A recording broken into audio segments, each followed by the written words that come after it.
following is a presentation of WLCN 96.3 FM and WLCNonline.com. Live video streaming of this event is made possible in part by WLCN's live stream technology sponsor, Me Realty, located at 602 Keokuk Street in Lincoln and online at merealty.com.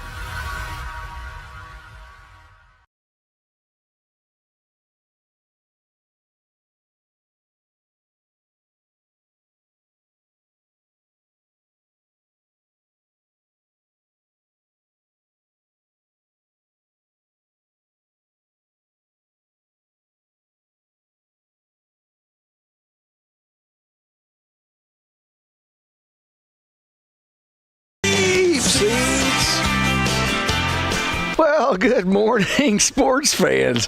And it's another edition of the Cheap Seats. And they're cheap for a reason, because not much goes on here. As a matter of fact, we're missing a couple of hosts today. Scott Kirby, he's gone. He's suntanning in Florida. I saw a picture of him he sent back, I don't know, some type of slingshot on. He was on a diving board at some kiddie pool. I don't know what he was doing. And then Furniture Jake, I don't know, you can't ever, you go to his store. If you stop by the store to buy furniture, he's never here. Now you come over here to do the radio show, and all of a sudden he thinks he's got to work. So, you know, that just leaves me, the sole survivor, to talk about absolutely nothing. But we're going to entertain you with a few things. Do we have any gifts to give away, Jim? Yeah. What do we got? Nice Action Park. Ooh, Knights Action Park tickets. Yeah, that place is awesome, really. I haven't been this year, but last year I went. That's fun for the kids. Let's throw a little quiz out there. I got to think about this. An hour show. If you guys, the first caller, the first one, or should we take like the 5th or 10th? How about like we're going to call? We better go with the first caller. First caller to call in. What's the number? What's the number? I'm going to give it to you right now. It is 867. No, don't listen. 217 871 4930. You give us a call and you tell us who was the artist for the album Double Live Gonzo. If you can tell us that, who is the artist for the album Double Live Gonzo, you're going to win a pair of tickets to go to Knights Action Park. I give you a little hint. It's not Ray Gonzalez. He's playing in the Civic Center tonight, and it is not Jason Aldean. There's your hints. And the number again? 217-871-4930. Give us a call. Now I'm joined by the leader of the pack. If this were a motorcycle gang, he'd be Jax. Yeah. Remember Jax? Yeah. Jax was tough. Jax. Yeah. Jax put those white tennis shoes on and go around and just kick people's... Hey. Come on now. It's a family show. I didn't say it. Look, we got a car. The phones are ringing off the wall now. Ringing off the... Hey, we got a caller? Go ahead, caller. Hello? Go ahead, caller. Google tells me it's Ted Nugent. Ted Nugent. Who's The this? Googles. This is Brandon Boyd. Hey, Brandon Boyd, did you have to Google it or did you just know it? Oh, I absolutely had to Google it. I've never heard of that in my life. Are you kidding me? Terrible, I don't get Ted. out much. Yeah, where have you been hiding? I don't know, but here's my serious question. Since you were kind of desperate for things to talk about today. Oh, we're desperate. Give us an update, board member, on kind of all the updates to the athletic stuff at the complex there, the tracks and all that kind of stuff. What type of update would you like? I will tell you, it's beautiful out there. All right, board member. Obviously, you know about the baseball field. It's beautiful, and we've got people coming in now, and they're renting the fields, and that money gets back into the baseball program, which is really going to help it. They got a portable fence out there, so they can move it around, bring it in, push it out, so that all different types of levels can play, ball. the track is awesome, so we're going to start having more track meets, and I'm sure it'll generate more interest with the kids coming out there. Once they start seeing the track, and it's very cool. Also makes the football field, look better because of that nice track around it. We've torn out some stuff, heading on back out the road there to putting in 6 new tennis courts, and they all will be lined for pickleball. And perfect for you. Yeah, pickleball's a little hard on your knees, but so that's all going to get done. And then we've put the girls softball field's beautiful. Jake, you ought to tell us a little bit about that. Yeah, you ever been out and ran the bases or anything? No running in the bases anymore. I was kicked off the field for attempting to, I believe. Well, that turf can only take so much. I was going to say, it took a pounding. You put bigger fellas like me on there.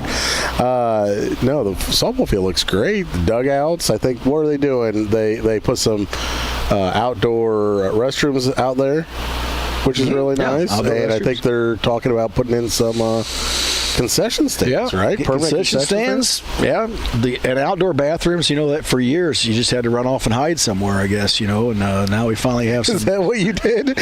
I don't know what people did. Just saying. What show? There were no bathrooms out there. There were no bathrooms, but now bathrooms, very nice. Inside, we're redoing some bathrooms. Really? Mm-hmm. That's a big deal. Where are you getting? Is it taxes? Is it? Well, we're trying to raise taxes. Okay. Kidding. No, it's not affecting your tax base. The money's there from all different types of things. I'll let Dwight explain the money, not me. They don't let me write checks or take them from out there. So, thank you. Yes, thank you. It's the high school looks beautiful. It's coming right along. It's a lot of good things happening out there. Awesome. Well, hey, thanks for the update, and I will gladly cede my nice Action Park tickets to whoever needs those out there. I pass on mine, but I didn't want to call in just to get an update, and thank you for the cheap seats. I'll hang up now and listen to my answer off live. You know what they always say? All right, have a good day, guys. Talk to you later. Hey, Brandon, thanks for the phone call, and I'm a little embarrassed for you that you had to Google Double Live Gonzo. Ted Nugent. You ever listen to Ted Nugent? Yes. Throw a song at me. Come on. What's that? Cat Scratch Fever. That's not one. Storm Trooping. No. What about Hibernation? Shake It Off. Shake It Up. That was the Cars. Missed that one. What about Great White Buffalo?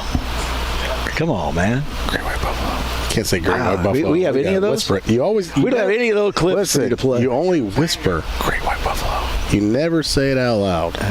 It's a thing. It's a thing? It's a thing. Well, I'll tell you what. You guys are missing life. You haven't listened to Terrible Ted. What is he, 72? 74. He was 72 in the 70s, wasn't he? No, man, he was a kid. Remember he used to swing in from the jungle? No, I don't. Gosh. What's happened? You're just showing how old you are. I'm just telling you, man. Ted Nugent's a legend. We're going to get something on now. It happened a long time ago. Well, yeah. The Great White Buffalo. In the New White Land. See, the Indians and the buffalo, they existed hand in hand. Indian and the buffalo, they existed hand in hand. That's good stuff. Ted Nugent tonight. There's still seats available. You need to get there. I think Allison Reynolds coming on a little bit. I bet she knows who Ted Nugent is. Was he the one? You know who Ted Nugent is. Ted Nugent sang Roxanne, right? Oh, boy. You're right, Jim, about him being illiterate. Don't stand so close to me. Did I say that on the air? Wait, okay? Don't stand so close to me. That's one. When Grody got him with the pipe wrench, I think it did damage. Let me tell you, I have a story. Well, I can't tell you on the air because there's words used that we shouldn't use on the air that we have. But I smoked my nugget yesterday going through the warehouse. We're going to take a commercial break. Oh my goodness! I about not. To give you an idea, at the end, I'm telling myself, "Well, you need a concussion protocol. What's your name?" I said my whole name, so I figured I passed. How'd you do that? I was in the warehouse and I'm moving some things around. I kind of blocked off a path I should walk out path, and I figured, you know what? I'm just going to go underneath this rack system and come out the other side. Well, I went underneath, and as soon as I was ducking under, I got a text message. I looked at the text message. I must have raised up about, 2-3 inches in top of my head and met the solid steel beam of the rack system. And I tell you what, there was some. Did you see bright lights? Yeah, spots, just everything popping. Yeah. It'll hurt. Yeah.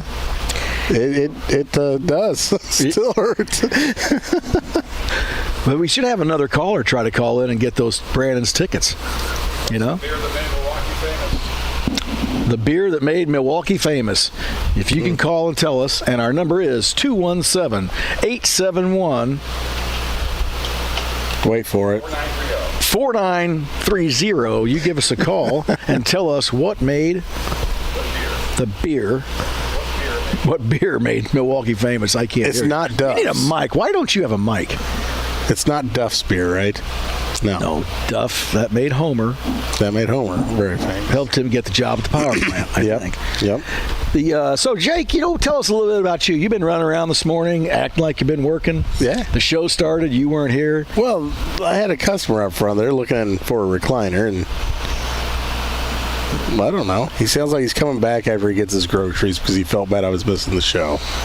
Oh, really? He didn't want to leave you up here stranded. Well, I was on an island I here. figured Allison would have jumped on here, and She was preparing. she probably has an itinerary for us. told her- I feel she's a little more prepared than what we normally are, especially when our business leader is here. She is a woman. And True. when you put men in charge of things, there's It goes not to much chaos. prep. Absolute chaos. That's exactly right. That's why neither one of us run a restaurant. Because that would take prep work. Really? Yeah. So, what's Mellow Cream? That's not a restaurant. It's not. No. Not even close. No, it's not a restaurant. All right. No, you know what I mean? Anyway, there we go. Hey, And we're back. did you watch the game last night? Which one? Cubs Cards. Oh, well, I've tried watching a little bit of it. Gave up on it. How come? Good ending. If you were somebody else. Kirby was probably pretty happy. He doesn't even know where he's at. Yeah, allegedly. Yeah. I think he's at Clinton Beach today. South End. He probably into the It's sauce. secluded. He's into the sauce over there, Oh, yeah. hanging out late. We want to talk anything about something new in your life? What's new in my life? Some little thing I saw you in the other day, parked out front downtown. Oh, my little Jeep? Yeah, Yeah, that's fun. you're a Jeep guy now. I got a Jeep. Yeah, I did. Is it true that there's a little animal or something on every Jeep painted in there, or is that just a Well, urban legend? I'm going to say maybe. You're supposed to look all over and see if you can find, they paint little animals or something in there. Well, they do have little, I don't know, animations, I guess. Around Yeah, the whatever vehicle. it is, yeah. Yeah, it's all over the thing. No, this is something here that's like, Duck everywhere. pardon? Isn't there like a hidden duck everywhere? There's something, yeah, there's something hidden Oh, maybe. everywhere on them. Well, I'll have to go get it and figure that out. So We'll have to go take a look at that. yeah, I didn't drive it today, so I drove the Suburban. But Didn't want to get it out in the sun. well, it's out in the sun, but It's hot. it's it's a fun little thing. I like my family still lives out in the country, and a lot of times I drive out there in the evening, and I usually go pretty slow and listen to music, and now I go out there topless. So I can't wait to see you riding around in that. Topless. topless. That'll be fun. Go real slow, would you? Oh, that's what I do. Yeah, about 30 mile an hour. Let that wind blow through your hair. Oh yeah. Yeah, you'll look good. Yeah, no, the kids liked it. We seen it at a dealership that a friend of mine works at, and he's like, "Let me take you through it." You know how that goes. Well, I know how it goes. Well, I'll tell you what we're going to do. we're going to take a break. It looks like Allison has herself situated over She here. may be prepped. We're going to take a break. We're going to bring on Allison Reynolds. She's going to talk about all kinds of things that we don't know anything about. Yeah. And also, we're going to ask her about Ted Nugent. Oh, yeah. So you're on the cheap she's seats. a huge Ted Nugent fan. You're on the cheap seats. Stay with us.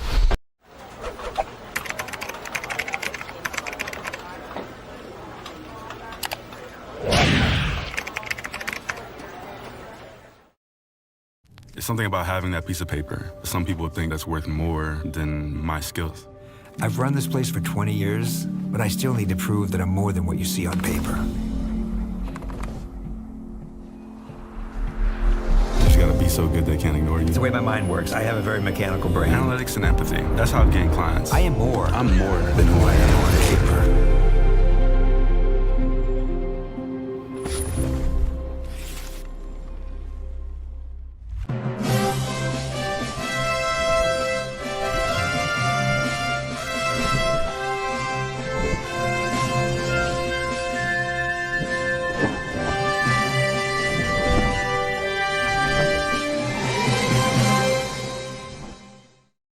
A game without a crowd is just a scrimmage.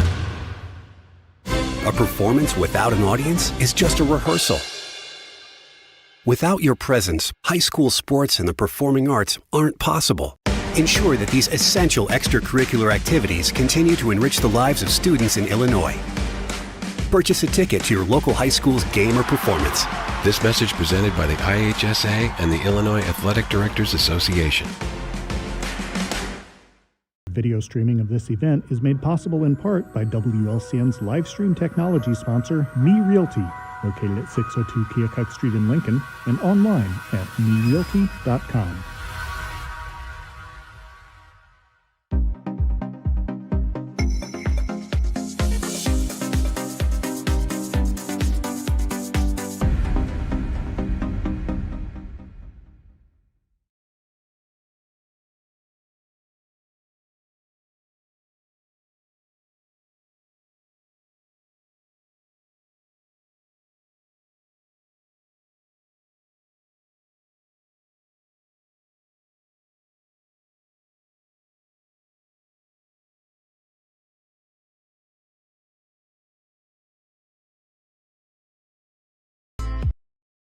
Bringing us back. Welcome back to Cheap Seats. Jim bringing us back with some Ted Nugent. And Allison, you're not hip on Wait a Ted minute, Nugent? that's Ted Nugent? That's Ted Nugent, man. Stranglehold. Really? I thought that was the Beastie Boys. I tell you My what, bad. you are weak with music. Unless it's dance music, you and Shabadoo. Allison Reynolds is joining us, and she's a big hunter. And you don't know about Ted Nugent? No, I do. He's at a lot of the hunting expos and shows, and I've listened to him speak and sing, good. and Yeah, see? I know. You like him? He's a spirit of the wild. I don't have a problem with him. He's a little radical, but sometimes we need a few people on our side that are, a little over the top to balance out the people that don't do a whole lot. So I don't have a problem with him. To be a 70s rocker, he claims he doesn't drink and he doesn't do drugs. Maybe not now. But I don't know. He says he never did. I don't know. Which is amazing. I'm not sure I believe that, but okay. If you don't follow Ted, go find what do you call them? They do their little podcast things. Go find him somewhere because he's funny. Yeah, he's got a hunting show. Yeah, he's over the edge. Yeah, he likes to hunt. It's all about being American, he calls it, I guess. Yeah. And Allison, now Jake, he was our guest getter, and he brought you on, and we have several things we're going to talk about, and you brought gifts, which always makes the show happy. I did. Just harvested honey last Saturday, so I brought everybody a jar of honey, and then I brought some deer sticks from some of the archery deer that my family killed last year on our family farm. Sweet. Jalapeno and cheddar, and I think barbecue. You're going to get the barbecue. I'm not sure you'll be making that decision. Yep, it's too late. Oh, is it too late, Allison? I don't know if you see where they're Jake located. Get to say what I get. You two can fight over it. Yeah. Thank you. I'll just stay out of it. Yeah, perfect. Let's start with honey because I'm very interested in this honey deal. This is totally different than the honey Jim got a few years ago. Yeah. I just heard that. This is a legit honey. You can put it on toast. You can. You can put it on a lot of things. Unlike the honey he tried to I think. Oh, did you coffee? Did you try to put that honey in the coffee? Is that in the coffee this morning? You might need more of that in your coffee. That's for sure. No, this is legit honey we harvested last week. I want to know about it. So, like, I started beekeeping probably, I don't know, 5 or 6 years ago. My dad always kind of talked about maybe doing it, and I remember as a kid we had a swarm in our tree in our pasture, and a beekeeper came out and got it. And I don't know, I've always just been kind of interested and intrigued. They're pretty interesting little guys, and decided I'd take a little beginning beekeepers class, and I'm in a bee club. I'm like a quarter of everybody else's age. So you can tell us what the buzz is all about. Yeah, exactly. In Sangamon County. But no, I just did it, and it's a really awesome group of people that are just willing to help you. You know, a lot of industries, everyone's like competition, and they're not really willing to help, but people are very willing to help, and it's good. We have an apple orchard that I have some of my hives next by, and we've got clover out in our CRP, and there's some nearby pollinator fields. We've got a pond there, so we have perfect habitat for them. And 1 in every 3 bites of our food is affected by the honeybee. And so bees are very important to our environment. There's a cattle client that I know out in California. He has thousands of acres of avocados and almond trees. He's got like 70 acres of tomatoes under glass, but he pays like $300 to $600 an acre, depending on when it is or what he's doing, to have bees come out and be on his farm for 90 days. And that's what pollinates all those trees. So you go to a lot of these places, they pay beekeepers to bring semi-loads of bees out for 30, 60, 90 days to pollinate whatever they're growing. So, yeah, they're a very integral part of our... That's what I'm curious about. So my next door neighbor has bees, and they're up against the fence right next to my yard, but they never bother us. Like those bees... No, if you don't bother them in general, bees don't bother you. So, unless you irritate them. So, like hit a wiffle ball in them or something? Yeah. They've never really came back. I get stung once in a while, but lots of times it's my own fault. Yeah, if it's cloudy out, if it's rainy, they're grouchy. Like, you don't mess with them on days like that. There's a lot of wives' tales. Like, a lot of the older beekeepers will tell you if you eat a banana that day, you're going to get stung. I have no idea if it's true or We should try it, though. That's okay. Before the next show, we'd like to know this stuff. So I want to know, like the beginning. Like, how does this process work? You go... I started buying like a package of 2 or 3 pounds of bees. It's like $130. You get them in there, you get them growing. You get them from where? I don't have any idea. Somebody drops them off, UPS, like Nathan FedEx? Saucy's Apiary here locally. You guys will see that in all the stores around here. Yep. You can buy packages through them. So bigger ones like that sell them, they go to like Georgia or California. So there's different. They breed. There's all whole process of breeding bees and getting different types that work better in different environments and that are nicer bees than grouchy bees. Like, there's a whole science behind it all. Like, people breed queens.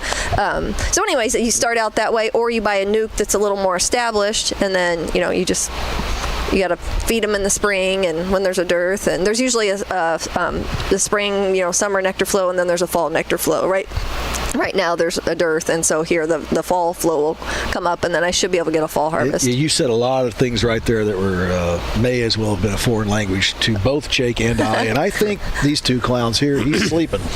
But He's sleeping. Look at him. He's multitasking. Well, so you buy boxes?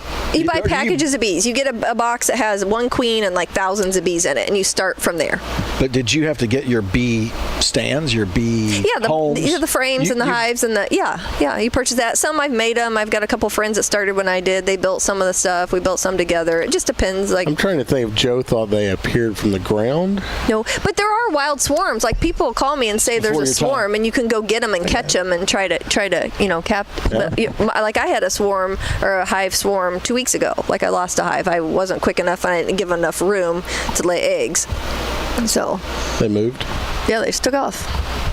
Yeah. That's what happened to the ones at Lincoln College. I don't know if you remember that big beehive I took a picture of. Yeah. Like a big swarm of them hanging. Yeah. I think they were.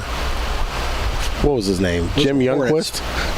I think Jim Youngquist thought they they were swarmed his. from his, and he just lost them If one you day. scoop those up and put them in a box and the queen's in there, you can watch within seconds the entire group will start just filing right into that box wherever the queen is. I mean, it's crazy to watch. Amazing. Yeah, bees are amazing. Some bees have their own job. Some bees, their only job is to guard the door. Other bees, their only job is to take dead bees out of the hive. You know, the queen just lays eggs. There's worker bees that all they do is feed and tend to the queen. Bees are amazing. They sting you, they're going to die. Like, I'll never know it all. I mean, you'll talk to beekeepers who have done it for 20, 30 years, and they don't, they said you'll never know everything. So, do you ever think there's going to be a revolution? And so are these bees, how many of them do you need, like, in a, I don't know, a hive? Like this, yeah. You got a hive.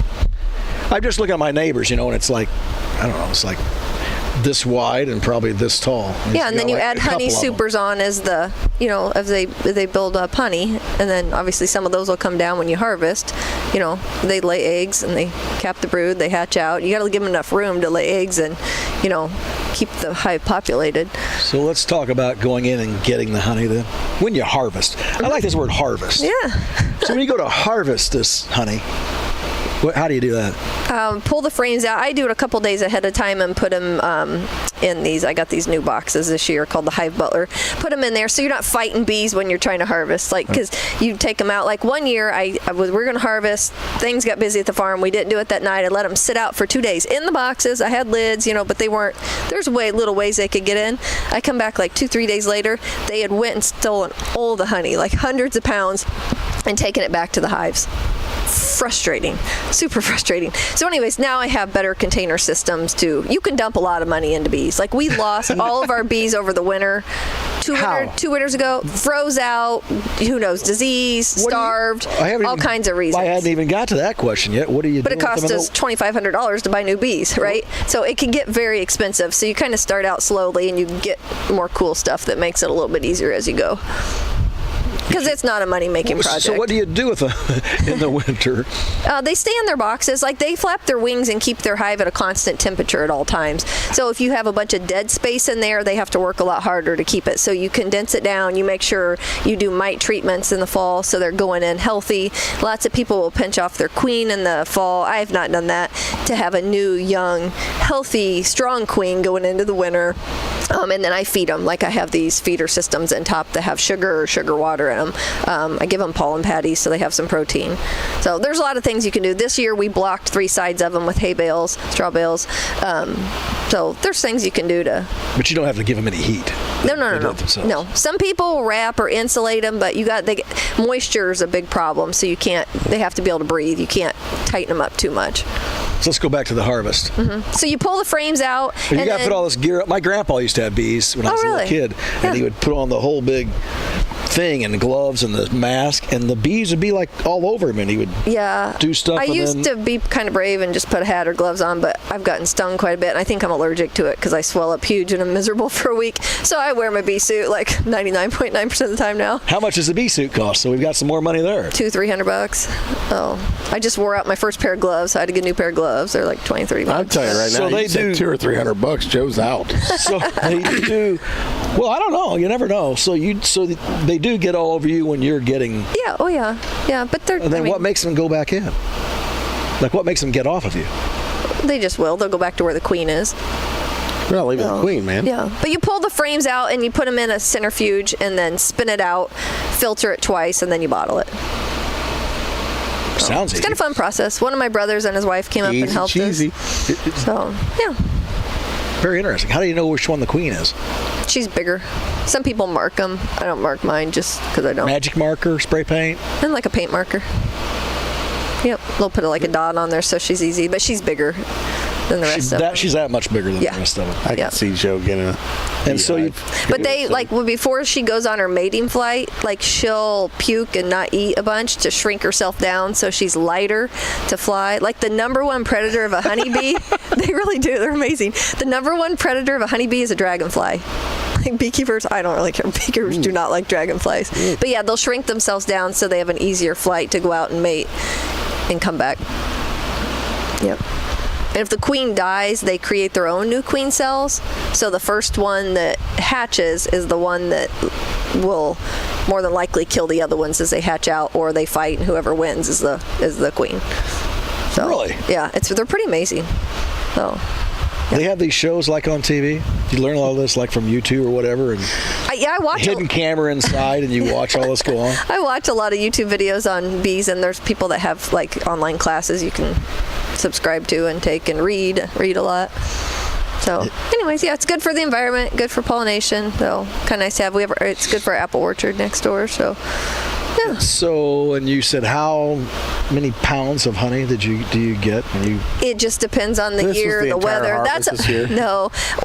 We got. I think I did 118 of these 1 pound jars, and I got 6 gallons. So, yeah. Nice. So not too bad. That's pretty good. So yeah. And there's no. And I have 8. Well, I had 9. I have 8 hives. I split some this fall or this spring and got 3 more. So 3 of them are pretty young hives. Do you have to add a lot of extra stuff to these like they do? Negative. Yeah, if you ever get a chance, watch the documentary on Netflix about honey. You'll never buy honey from a store again. I mean, not local honey. Local honey is just, it's pure honey. They 50-gallon drums, and they just fill it full of all kinds of nasty, unhealthy stuff. Do they really? Yeah, and you'll taste the difference if you just go get random honey that's from another country. That was one of my questions I was going to ask. There's no the health department or somebody's not the FDA. Nobody's like oversees the honey that you make. The USDA is. I have to register my hives with the USDA every year, and there's an inspector that randomly comes out and they inspect the hives. They're looking for like disease, that kind of thing. Like a lot of people are weird about using used equipment. I'm okay with it. I freeze it, and then I use a torch on a LP tank, and I burn it. Just like there's been a couple realtors that I know that sold houses to people, used to be beekeepers, and they're like, hey, do you know anybody that wants this equipment? So I've had 2 people give me like a trailer load of equipment, and you'll spend hours going through it, and like cleaning it and all that, and like a lot of it you got to get rid of, some you keep, but then like there was a local girl that I knew, her parents, they own a business here in town, was starting a 4-H and FFA project, so I gave her a bunch of equipment. Dr. Sanborn keeps bees, and so I gave him a bunch of equipment, just share it, and those people that give it to me, I take them honey every time I harvest. So it's just a nice community, but yeah, you got to watch out for diseases and that kind of thing, but no, it's regulated for sure. So it's very good, because I always wondered if you could get honey that's bad for you, or that's. They say honey doesn't go bad. It can ferment. So honey will crystallize. Like if it's a high moisture content, or it's in a cool place, there's moisture. But all you got to do is warm water. Just like if that crystallizes, just get a pan of warm water or a sink of warm water, set it in there, and shake it up, and it's good to go. So it really, unless there gets water in it, you don't want water in it, or moisture, and it ferments, honey, it's good forever. It's very interesting. Yeah. And when I travel, I buy honey. Like I was out in Wyoming, Du Bois area, Jackson Hole area on a hunt last fall, and I got some that was, they forage on huckleberries, and it had like that kind of a taste. I got some from sage. It had more of a savory taste. And then when I go to Alaska, I get honey where they forage on fireweed. I've got a friend that brings me it from Florida and from the orange groves, and it kind of tastes like an orange peel. Like whatever they forage on is what you taste. Like this, I just had a guy I mill lumber from sell turkey calls in North Carolina. He called me and said, hey, will you please send me some more of that honey? He's like, it's so good. And well, it's all the apple trees and the wildflowers and the what do you call it? Clover that ours forage on. So it's a very light, florally honey. Like in the fall, they say harvest it before the goldenrod blooms because it'll be kind of bitter and nasty tasting. I've had it. I don't mind it, but a lot of people do not like it. In Tennessee, I've gotten to know some of Loretta Lynn's family and get to go down their ranch a little bit. My friend Matt's friends with Ernie and his wife Crystal. So anyways, got to know them, and Taylor's husband keeps bees, and they have a sourwood tree down there. And it definitely kind of has a sour taste, but they like to harvest theirs after the sourwood tree blooms. Which Matt was that? Hughes. So, yeah. Matt Hughes, the tough guy. Yeah. Yeah, you should guys get him on here sometime. We are going to. So, We're going to get him on here. I think he's Jake wants to spar or something. I don't know, something he mouthed off. I don't know. Have fun with that. If he gets his hands on you, you're in trouble. Absolutely. Yeah. How's Matt Hughes doing? Not to change the subject. He's good. Still, continuing therapy and treatment, but he's good. He travels and he keeps himself busy, and he's not giving up. He's come a long way. Yeah, I was just going to say he did. Yeah, he has came a long way. Yep, he's got a good little network of people that love him and care for him and take care of him and watch out for him. So he's doing good. Well, this honey thing's very interesting. Yeah. I think we're going to take a break. And come back and maybe talk something else. We're going to come back. Switch and we're going to talk. gears we're going to change it up a little bit because you're going to tell us a little bit about some lumber stuff or maybe travels or possible travels. Yeah, I got some travel coming up. Yeah. I went on a big trip last January. So. And thank you for the honey. You're welcome. Delicious. All right, you're on the cheap seats, and we'll be right back.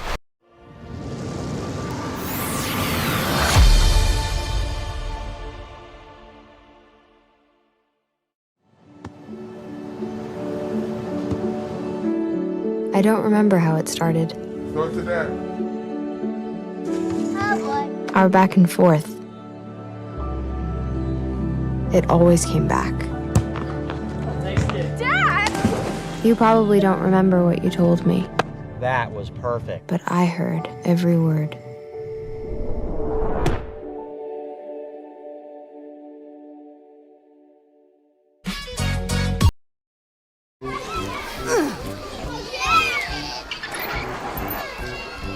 If you love them enough to crawl into a play place to get them to come down, then surely you'll check nhtsa.gov/the right seat to make sure they're in the right car seat.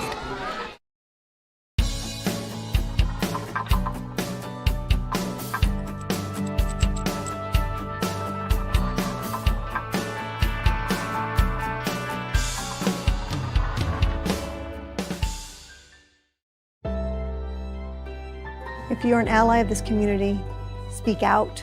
There are more of us together than apart, and so they need you to stand with them.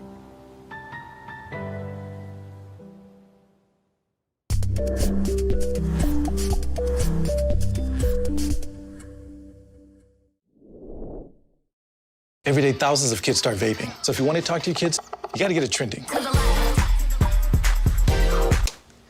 I was just trying to get your attention. Could I just ask? Visit talkaboutvaping.org for tips on when and how to have the vape talk.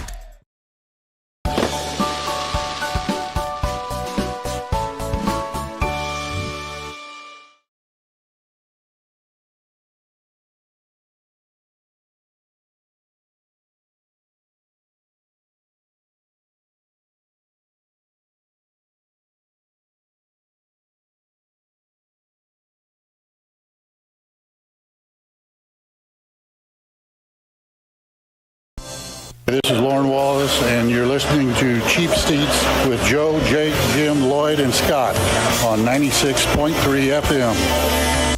This is the police. Well, I tell you what, the police need to come get you. Is what that was last night. That's horrible. Yes, you're exactly right. They should stop it. Hey, you know what? And Lauren didn't say Shabadoo. No, I bet. Did he refuse to say Shabadoo? It's kind of pressed for time. All right. We're just checking.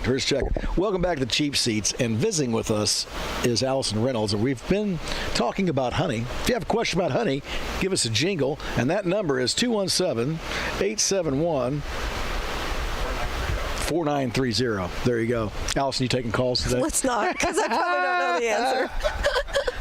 Well, these people, they won't call unless they want to win night's action park tickets. I'm going there this weekend. You are? Taking a niece and nephew. Yeah. All right. I think it's great. We just have a new winner. It's been a while since I've been. Yeah. It's great. All the stuff you can do there. If I was a kid, I'd be there every day. If I lived in Springfield and I was a kid, I'd have one of those little passes that you can go all the time. There you go. No, man. Yeah. Your parents would never pay for that. No, I had paper out. Steal them. I had things called paper out. You silver spooners didn't know about it. I don't think they have paper routes anymore. No, but they had paper outs. Silver spooner. You are a silver spooner. You didn't have to do anything. You just said, "Hey, can I have some money?" And they handed you 20s and 50s. I raised and butchered rabbits and sold them for meat. That's how I made my brother and I. Yeah. I raised pigs, cattle, turkeys.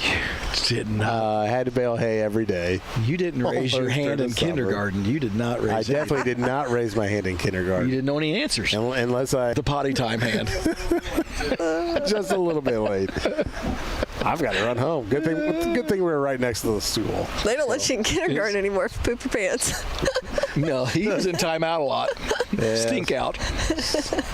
I'll go stand over here in the corner. They put him in stink out. This honey thing, very interesting. Thank you. You're welcome. And you've got, I thought, you said something the other day about harvesting lumber. Oh, yeah, she does. You do. So I have a little. Tell us about harvesting lumber, because I don't have any idea what that means. I have another money pit of a hobby. I like You're lumber. going to have to find something that you make money in. Yeah, I know. I like lumber. So every winter, my dad and I go through our farms and find trees that died, uprooted, fell over from a storm, who knows what. And if there's species I want, then we cut the log, and then I pay a sawmill to come down. I pay him by the hour and slab lumber for me. Air dry it down. I've got a friend that has a kiln. I pay him to dry it, and then I either sell a few slabs, not many. I need my dad had to build another shed. I sold my farm, so I don't have a shed anymore. But I've got a little stash of lumber. So if anybody needs lumber, I've got some lumber for sale. But then I build a few things. I can make a lot of charcuterie boards, end tables, coffee tables. I just made a 10-foot walnut live edge dining table. I finished out 44.5 inches wide, a little over 3 inches thick. My brother and my boy welded the metal legs for it. So 3 inches thick. It was heavy. It took 7 people to move it. Yeah, it started out 4 inches. How do you get that into a home? So did you build it inside the room? No. Big open back doors. Did you get done and then cut it in half and take it in? Yeah, like live edge desk, so I kind of tinker with that. I'm not awesome at it, but I'm learning. That stuff. I'm not. You built it for family. Yeah, family and friends is who I sell a lot of charcuterie boards, but a lot of people like them for Christmas gifts and corporate gifts, that kind of a thing. Like if I go to a wedding, I make one. I have the name engraved in it, and that's very cool. Yeah, I'll fill all the cracks and holes with epoxy, that kind of thing. So, anyways, do that. It's good because it utilizes the wood, that we've got on our farm. It's a fun project that stuff I can do with my brothers. That 2 of my brothers tinker with woodworking, and my son does not like it. He's so sick of moving trailer loads of lumber. One of my brothers doesn't like it either. But it sounds like hard work. Yeah, but our family just logged our timbers. So, like another conservation aspect is, your timbers, you can log a small percentage of them every 10 to 15 years. It's habitat for the animals. It lets sunlight in, so the undergrowth, there's not competition from the junk trees with the good trees. So we basically logged a tree per acre here recently. Sold white oaks and walnuts. If anybody has timber right now, white oak and walnut are crazy priced. I mean, they're getting $8 to $10 a board foot on the log, which that's what I get dried down, slab. Joe has no idea what you mean by that. Anyways, I'm not sure I know anything that she's spoken about. The logging money is good. But anyways, after we did that, I went through and some of the reject logs that the buyers didn't want, and like crotches that make cool like end tables and coffee tables, went through and saved all that. And then here just a couple weeks ago, my brothers came down and had the sawmill come, and we milled a bunch of it. So, but made some planks for Donahue trailers, like farmers put their corn heads and bean heads on. I had a tree fall down in the storm, so we just kept it as a plank so you don't have to go buy them. And then there's a turkey call maker in North Carolina that hedge or Osage orange. Like around here, it's a junk tree. Nobody really likes it. Like farmers will make fence posts with it because it's so hard. Can't remember the actual number of the density, but it eats blades like none other. But it's hard to find a straight long one. So anyways, I mill that and I make blanks and I sell them to a turkey call maker in North Carolina. So yeah, that's another one of my hobbies. And I will tell you quite honestly, I'm too dumb to even ask a question about that, so I'm going to let Jake. That's okay. Jake, go ahead and ask a question about that, something intelligent. I've got nothing. I mean, that's what I thought. Why should you do this? I gotta go potty. We can talk about hunting. She covered a lot of it. I mean, they harvest the trees that are on their farm. They'll make things. They'll sell. He's summarizing. I'm just trying to refresh it so you kind kind of understand it a little more. You had a lot going on. It's just kind of satisfying. Like my dad and I cut a tree down, and my brother, milled it, dried it. My brothers and I are making dining room tables out of it. Yeah, it's a tree that was going to rot because they get so big, they're rotten inside. They're going to die. So you might as well utilize them before they die. And you were talking about the table you made with a 3-inch top. Yeah. I mean, to give you an idea, it's a $10,000 table. The tables that we sell here, I mean, it's like most of it's only a 1/2 inch thick.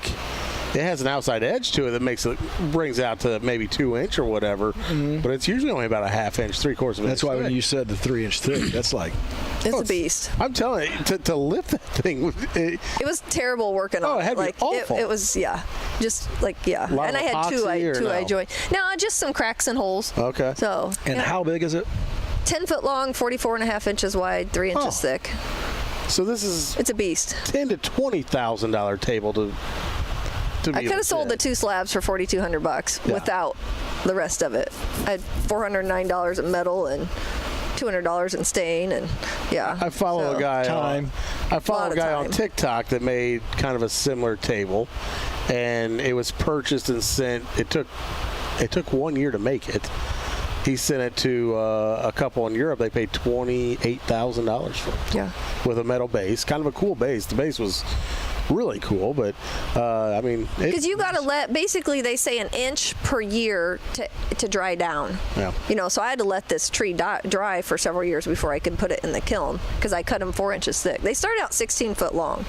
They made me cut them to 14 to get them in the kiln. I was a little bitter, but then I made a 6-foot table. My little brother, 2 of my brothers just built houses, but I made a 6-foot table and an island top out of this same walnut tree for my little brother. So we did have to cut some of them down, but yeah, they were beasts. Did you do cutting boards? Yeah, cutting boards, charcuterie boards. Yep. Yeah. Yep. I was working on some of those last night. So.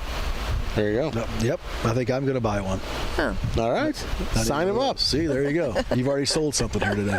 And then, and you are an avid hunter still. Correct. I'm guessing. Yep. I'm actually quitting I took a part-time job about a year ago for insurance purposes mostly, but You're welcome. Thank you for that. Little cash involved. But long story short, I'm done with that on Monday, and I'm going back to working in the hunting industry full-time. I quit my job January 2020, went full-time in the hunting industry. Most of mine revolved around international travel. So obviously when COVID hit, there was no international travel. And so I did a lot of trophy imports and exports, like Tajikistan, Kyrgyzstan, Russia, Mongolia, Azerbaijan, places like that. Some in the States. So that anyways, my son's going away to school and I've got the ability to travel. And I'm going back to the hunting industry full time. I'm leaving for Alaska in a couple weeks. I'll be there till the end of September, working remotely out of Dillingham in a bear and moose camp, brown bear, grizzly bear. Moose camp. I'll be drop-in camps by float plane. So very excited about that. I've got a subdivision project. I bought lake property around Wasilla, Alaska a few years ago that got a subdivision going there. So I'll work on that a little bit on the tail end and the front end of that. But yeah, I'm excited to get back into it. I miss it. I feel like Joe's thinking about that guy that lived with the grizzly bears and then got eaten. I was just thinking about you at Moose Camp, Jake. What's wrong with you? That's pretty funny stuff. Moose Camp. Yeah. What's wrong with you? So it's incredible that you get to travel around the country and do that stuff. And you've met a lot of people. That's how you ended up meeting Matt Hughes, right? Yeah. Yep. I had a Youth in the Outdoors program and had a mutual friend that worked at Lincoln College, and he offered to help me with taking teenage boys that knew who he was, hunting and fishing. So, yeah. I think you should go tonight, see if you can't go meet Ted Nugent. He would love that. If I had some hunting gear, that's what I'd wear tonight. Ted Nugent would love it. You need hunting gear? No. It's too hot. No hunting gear. He's not going to see me anyway. You know what I mean? No, not with camo on it. Did I miss something? Are you going to see Ted Nugent tonight? It's tonight. He plays in Peoria. He's going to see it. Oh, he's got a concert? Yeah, he's playing tonight. Oh, fun times. Yeah. I mean, when you think about things, I saw him in 1980, 78. When I had that Youth in the Outdoors when you program. were about 40? You're so funny and quick. I took a pile of junior high and high school boys down to Louisville, Kentucky at the National Rifle Association convention, and they're like, "Let's go listen to Ted Nugent," because he was speaking. So, and I was pretty strict with my kid, and now I've learned to lay off of it. But anyways, I take all these boys in there, and Ted's like 5 minutes into it talking. I was like, "Oh, I feel like a bad mom, and these parents are gonna hate me. Like, I should not have these boys in here." He gets a little radical. It was fine overall, but I was like, I don't know if that was the wisest choice. He gets a bad name for you. I mean, he's done a lot of. He's still around, which is kind of crazy. Yeah, you need a few people on your side. He says some things that are still a little out there, but yeah, that's why I'm not sure I agree with him not smoking his breakfast at all in the past. Yep. He probably likes honey. He probably does like honey. He likes honey. He's a good boy. Yeah, the forage on the marijuana. Yeah. What do you do on that? I said the bees that forage on the marijuana. Oh. I'm telling you, he says he's drug-free. It's great on toast. I'm tell you what, I'll enjoy the honey. Honey's delicious. Oh yeah, Jim did that one time. Jim's more of he likes a runnier honey. This is probably too thick for him. A little thick, yeah. Put it in the fridge, though. If you get that cold, it'll be good. So you're off to Alaska. Yep, off to Alaska. Yep. My dad and I we booked this back in 2019 to go to northern British Columbia, almost up into the Yukon, Toad River. It's kind of cool. The Alaska Highway, basically runs right through there, and I didn't realize how many people travel that. Yeah. And I learned, they said back in the day, people would take an extra set of tires because it was gravel, and they'd shred a pair of tires trying to do it. But I learned a little bit about that. So now I'm like, ooh, I want to someday hike the Continental Divide. It goes from California to Mexico. It's like 3,000 miles. You can do it in a couple months. I was like, now I'm like, okay, I want to drive the Alaska Highway someday. But my dad really wants to get a wolf. And we went to Alberta and tried to hunt one over bait several years ago, and sitting for 14 hours a day was not our cup of tea, over bait. Like, we're never doing that again. And it's, negative 25 degrees, cold and just boring. So I was like, we'll go up there and we'll run a trap line on snow machines. And honestly, my dad's a beast for being 73 years old. Like, it was rough.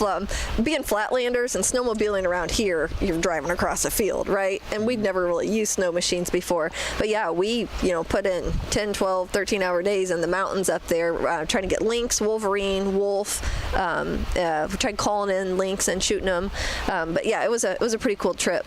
But we actually just got our lynx back across the border here and to the taxidermist this last week, and then we're waiting for the permits for the wolverines to get across. But we're hoping to get some lynx back here in town too. They're beautiful. I used to go to the one at Lincoln College and look at the one in the trophy case there. Like, they're cool animals. Oh, that's very cool. Yeah, and they say the lynx is the most elusive animal in North America. Like, so it's kind of a cool deal to be able to get a lynx. I'll run across them. I spent enough time in Alaska. I'm hoping at some point I'll run across them again. But so yeah, that was kind of a cool. My dad's not really a world traveler. He's a farmer and an old Marine, and he doesn't really like to leave the county. So it's a lot. It was 4 flights and an overnight, and just like, there was on the flight, there was a guy had a little, like, probably 4 or 5 pound little baby goat in a little carrier, like the girls with their little foo-foo dogs on the plane. It was this redneck with a little goat. And then, like, the last little bush plane we took, like, there were 6 seats in it, and, like, my elbow was legitimately sitting on the toilet. Like, just nice. You just see so much cool stuff and, like, experience so many odd things. You wouldn't normally if you stay home. So it's exciting. I'm hoping to go to Mexico next April and get a Gould turkey. I've got my Grand Slam, and I'm trying to get my World Slam. So there's actually Rick O'Hare from here in Lincoln. He takes a couple groups every year. So I'm going to try. I teach hunter education, and one of the other guys that teaches here in Logan County wants to go too. So I think there'll be a little group of us go in April. Excited about that. To Mexico, yep. Some of the areas, like, I've tried to go to a place for 5-6 years near Chihuahua, but it's not safe, and they're like, do not go there by yourself. I was just going to say that. I'm sure I would. Yeah, a resort at Mexico is one thing, as you would know all about. This isn't like in the jungle, but I think it's fine. We'll fly to San Antonio, and they come across the border and grab us. So I don't feel comfortable. I'm not scared of a whole lot, but I'm not going to Chihuahua right now. So I've just kind of like. Joe's not either. I'm not going. And I'm fully tell you, I'm scared. Yeah. Yes. Yeah, I'm scared. I think that would be a little over the edge for me. Yeah. You know what? I thought of it. I watched that Sound of Freedom movie. My boy and I went and watched it on his birthday last week, and watched it last night. That just like, yeah, makes you think. I haven't seen it yet, but the part in the jungle, I'm like, yeah, that'd be me if I went to Chihuahua and tried to shoot my turkey. I think I'll stay home. That's about right. Yeah. Yeah, that's it. So good show. I hear a lot of different things about it. It was hard to watch. Yeah, very hard to watch. Yeah. Yeah, but great acting. Yeah, I think so. And what's sad is it's true. Right on the money. Yeah. I have a little brother that's a police officer way up north, almost into Iowa, and he's on the county SWAT team, and they raided the warehouse a couple years. It's probably been 3 or 4 years ago, full of children, 2 hours from here. I mean, wow. People don't realize it's that close to home. That's incredible. Yeah. That's incredible. I don't know what you do about it. What do we do with them? What do you do? Watch your kids. Yeah, I mean, evil lurks everywhere. Yep. What time is it, Jake? It's 10:01, Joe. It's go time, isn't it? It's go time. I have a feeling they're going to be storming in the store here any moment. Oh, I'm looking at those donuts. Like it's donut you time. know what? You take all those donuts that you want. Do you remember last time I had to buy donuts? Mm-hmm. No, you didn't have to. You gave me passes, which was nice. Okay, of you. see, Yeah. there you go. Yeah. So I'll tell you what. Joe's all about profit. It's not a hobby. Well, right now it's a hobby. Yes. Yeah, welcome to my life. That's what my dad says. Just we need one more hobby that doesn't pay. Just gonna say, yeah. Our deer farm pays though. We've got a whitetail deer farm, and it does pay. We're actually getting ready to move some bucks next week. So. Can you film any of this for us to put on the show? Like you're moving bucks somewhere and you're changing bees and all this stuff? Sure. We need video, don't we? Cool little video. How about you, bud? Quarterback video ready to go. Isn't he funny? Lloyd is dry and funny. Look at him. He's all chuckles over there, all dressed up. He dresses up for the show. I know I had to change in the locker room at the gym. That wasn't fun. Like, I had class and then I had to hurry here. What's a gym? I try to get in shape or I'm going to be sorry in about 3 weeks when I'm in Alaska. So. Yeah. Jake and I are we're way past that. Yeah. We spell Jim, J-I-M. Yeah. You know what I'm saying? Yeah. I know what you're saying.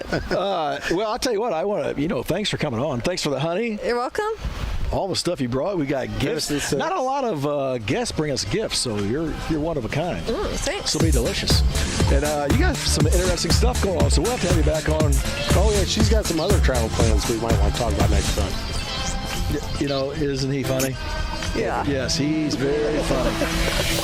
Well, thank you for being on the show today. Thanks for having me. And all you listeners, we hope you learned a lot today.